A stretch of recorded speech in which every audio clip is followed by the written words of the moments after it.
Yes. Oh, good boy. Wanna go there? Yay! Should we do this, buddy?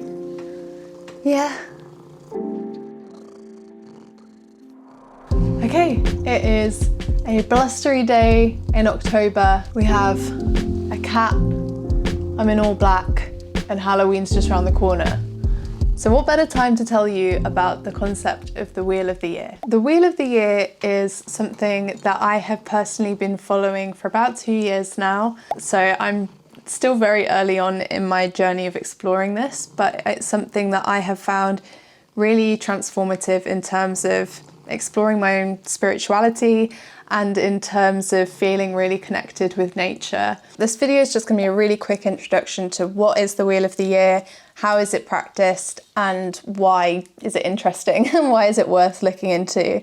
As someone who is atheist and who just doesn't really believe in anything, very naturally skeptical, it was quite hard to find a way into spiritual practice. But this is a concept that is really grounded in nature and the earth. So if that sense of connection with the earth is something that you are wanting to pursue, this is a great entryway to that. So what is it? Where does it come from? The idea of the Wheel of the Year is actually really modern. In the 1950s, a man called Gerald Gardner started a new religion called Wicca.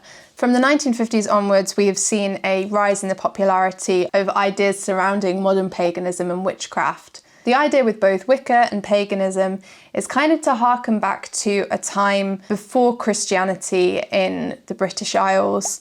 Before we had the Roman Empire come and spread Christianity here, the Celtic people who lived here had their own traditions and own religious beliefs, and a lot of them were centred around nature and around the cycle of seasons through the year. This is because in pre-industrial societies, the agricultural year was really important for everyone to know about. Everyone in a society will have been involved in some way in growing food and preserving it and looking after the community in that way. So knowing how the year worked, knowing how nature worked throughout the year was vital to human survival for most of human history. And this is kind of one of the reasons that our modern society feels so disconnected from nature, because there are so few of us that are connected to the day-to-day reality of growing food and surviving on what the land gives us. In a way, the Wheel of the Year is kind of an agricultural calendar, but it also marks the seasonal points of the year in a way that held real community and spiritual significance to the people of the past. So the modern Wheel of the Year is loosely based on these ancient religions and these ancient agricultural societies. It is definitely a modern interpretation, a modern version of that concept. It has borrowed ideas from several different pagan groups of the past, and it has also been changed to align with a modern calendar better.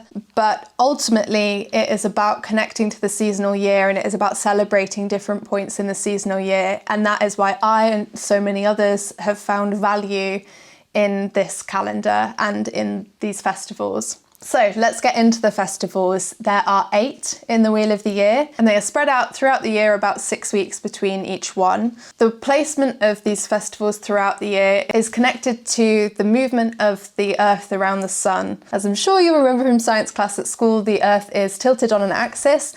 So there are points of the year where the northern hemisphere is pointed towards the sun and the southern hemisphere is pointed away. And then as we round the sun, when we get to the other side, the southern hemisphere is pointed towards the sun and the northern hemisphere is pointed away. Depending on the position of the tilt, that depends on what season we're experiencing. So if our hemisphere is pointing towards the sun, we experience summer. If it's pointing away, we experience winter. And there are also 2 points in the year where the tilt aligns side on with the sun. The days and nights are the same length, and we call these the equinoxes. And there's one in spring and one in autumn. So the 4 foundational festivals of the year are the solstices and the equinoxes. So we have the midwinter solstice, the spring equinox, the midsummer solstice, and the autumn equinox. And the Wheel of the Year also gives these different names. And then between each of these 4 points, we add another spoke of the wheel. So between the winter solstice and the spring equinox, we have a festival called Imbolc. Between the spring equinox and the summer solstice, we have a festival called Beltane, which is May Day. Between the summer solstice and the autumn equinox, we have a festival called Lammas, which is a harvest festival. And then between the autumn equinox and midwinter, we have Halloween or Samhain. So now I want to run you just through what these 8 festivals are and what each one is about. There are stories and gods associated with these festivals, especially when people are exploring this from a Wicca point of view. I'm not going to go into those in these videos, but the basic idea is that there is a god and a goddess, and throughout the year they transition through the stages of life. So in spring they are young, and then they die in winter and come back again. So let's start in February. This is the festival of Imbolc.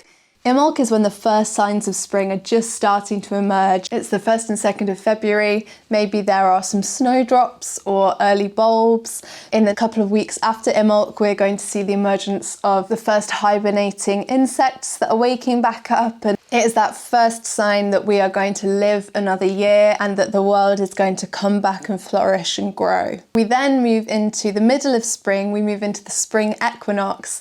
And this is also known as the festival of ostara or ostara. This is when spring is really starting to bloom. It's a real festival of new life. We have symbols like eggs. It coincides with Easter. Ostara coincides with Easter. So we have eggs, we have new lambs, we have new life. This is when the birds are really getting into nesting and settling down. The first blossoms are coming through, the first green leaves. And it is really a festival to celebrate new life and fresh beginnings and new starts. After Ostara, we have the festival of Beltane. This is celebrated on May Day, and this is a fertility festival. It's a festival of love and romance. And in the Wicca story of the god and the goddess, this is the point in the year where these two get married and they enter adulthood. Beltane is when the earth is really lush, and it's a time when everything is really green and fertile. A lot of the festivals from Beltane onwards are about harvest and about having a really successful harvest. Ultimately, a lot of the festivals in the year are about survival. And so Beltane is the point when we hope that the earth will be fertile for our crops and will produce enough food for us this year. My favourite old ritual for Beltane is this idea of fire jumping, where people would light bonfires and they would jump over them, and they would jump to wish for luck, and they would also jump to wish for things like pregnancy, but they would also wish for a healthy harvest. The next festival is Midsummer, which is also known as Litha. This is a real festival of abundance. We've got the longest day of the year at the summer solstice. We have kind of a bright, glorious sun. The summer is really starting to full bloom. We have flowers everywhere. This also is in June, so it coincides with when we get the first fruits. We get strawberries and we get those first products of harvest. The summer solstice is really a festival of sun worship, but also when you explore lots of the traditional midsummer festivals, a lot of them incorporated water in their practice, for example, through bathing and baptisms and things. So for me, midsummer is really this time when we celebrate how sun and water together have produced life on earth. You like it, Jumper? If you think I'm not going to adjust the camera to show you where the cat's hanging out, you're wrong. Good boy.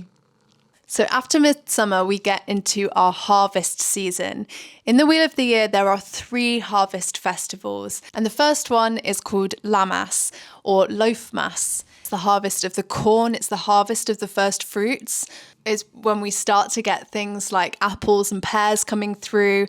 And we really start to see, okay, what are we going to be working with this winter? What food stocks are we going to have? What has the earth provided for us this year? If you've ever seen a corn dolly or all of the kind of ideas around burning corn and things, that's all from lammas celebrations. Also, this is kind of a festival of death. We have the symbolism of the Grim Reaper, the corn getting cut down with a scythe. And what we have to accept when it comes to lammas is that we are in a cycle in this world of life and death and life and death and life and death. And something has to die for something new to be born. And that is one of the key themes of the lammas festival. After lammas, we get the autumn equinox, also known as mabon. And this is when we have done it. We have collected most of the harvest. This is September. We're starting to get those autumnal vegetables like squashes and pumpkins. We have collected in most of the apples and pears. We've collected all the berries. We've collected all the corn and we've stored it. And now we can celebrate our big harvest festival. And a big theme of this festival is gratitude. We kind of give thanks for what we have received from the earth, and we try and share it out with our communities. After the autumn equinox, we get everyone's favourite festival, Halloween or Samhain. This is obviously a time of spooks and ghosts and deception, and this is also the harvest of the meat. So this is when people who raised meat would have to make the decision, right, which of these animals can we actually support through the winter and which ones do we need to eat? How much food have we got? How many animals can we keep alive? How much meat do we need to get us through the winter before food comes back next year? This is obviously a festival of death. And this is kind of really taking that idea that something has to die for something else to live to its kind of most practical and morbid end. So it's a spooky time of year. It's a time in October when we've kind of got mists and we've got autumn creeping in. It's a time when we really think about life and death and ask some of those paranormal questions about what else is out there and what exists beyond the veil. And then finally, we get to the last festival of the year, which many of us will know as Christmas. It is the midwinter solstice, also known as Yule. So if you've ever had a Yule log at Christmas, Yule, that is the festival that is celebrating. And the Yule log was something that people burned to keep themselves warm at Yule. Midwinter festivals have to be some of my favourite festivals because they are all about light and community and about pulling together to get through the winter. I think there is something so human about midwinter festivals because it's basically us all going, hey, we're all depressed because it's winter. We need to keep community spirits alive. We need to keep us all going. How do we do that? I know, let's throw a big party and have a load of lights and remember that this isn't forever. The sun will come back, the summer will come back, the long days will come back. We just need to get through it, lads. Let's just buckle down and let's have a party and let's enjoy. The themes of this time of year are very much around rebirth and resurrection. In the Wicca concept of the Wheel of the Year, this is where the sun god is reborn. And of course, if you celebrate Christmas, this is when Jesus is born. And we have this kind of idea of a light coming into the world running through both of these festivals. There are also so many festivals around the world that find the darkest point of the year and chuck a light festival in there. And it's this kind of idea of we humans keep each other warm and we band together. Midwinter festivals are really hopeful and joyful to me. So that is the Wheel of the Year. Now, there are lots of different ways that people celebrate it. A classic way is lots of Wiccans and pagans have altars in their homes, which they will redecorate at each of the festivals, at each of the Sabbats, as they're known. And they will redecorate it with the seasonal themes and with things that they found in nature. I definitely have quite a loosey-goosey approach to celebrating the Wheel of the Year. I like to really observe what is changing in nature the whole year round. But I also like to do things like cook with the vegetables or certain seasons or go and pick up bits of nature. I also really enjoy journaling throughout the year, so I will try and make a little bit of an effort around each of the festivals to write down some reflections on the seasonal themes, to think about my own life in the context of those reflections. And I also like to read seasonal stories, sing folk songs that are associated with those points in the year, that kind of thing. The thing with the Wheel of the Year is it really is a choose your own adventure. And although it does have these ties, obviously, to Wicca and to paganism, I don't really see it being that incompatible with other faiths. It is about the way the natural world is composed and the way we can witness it changing. And so whatever your faith background or spirituality, I think you can find a way to explore the Wheel of the Year as part of that practice as well. I will say as well, there are lots of people that don't love the Wheel of the Year, or they create their own. I think that the way I've just described it is very much how I've experienced the seasons in the UK. We have really clear seasons throughout the year, but obviously if you're in a different part of the world, your experience of the seasons will be really different. So it's about changing it to fit your experience and your environment.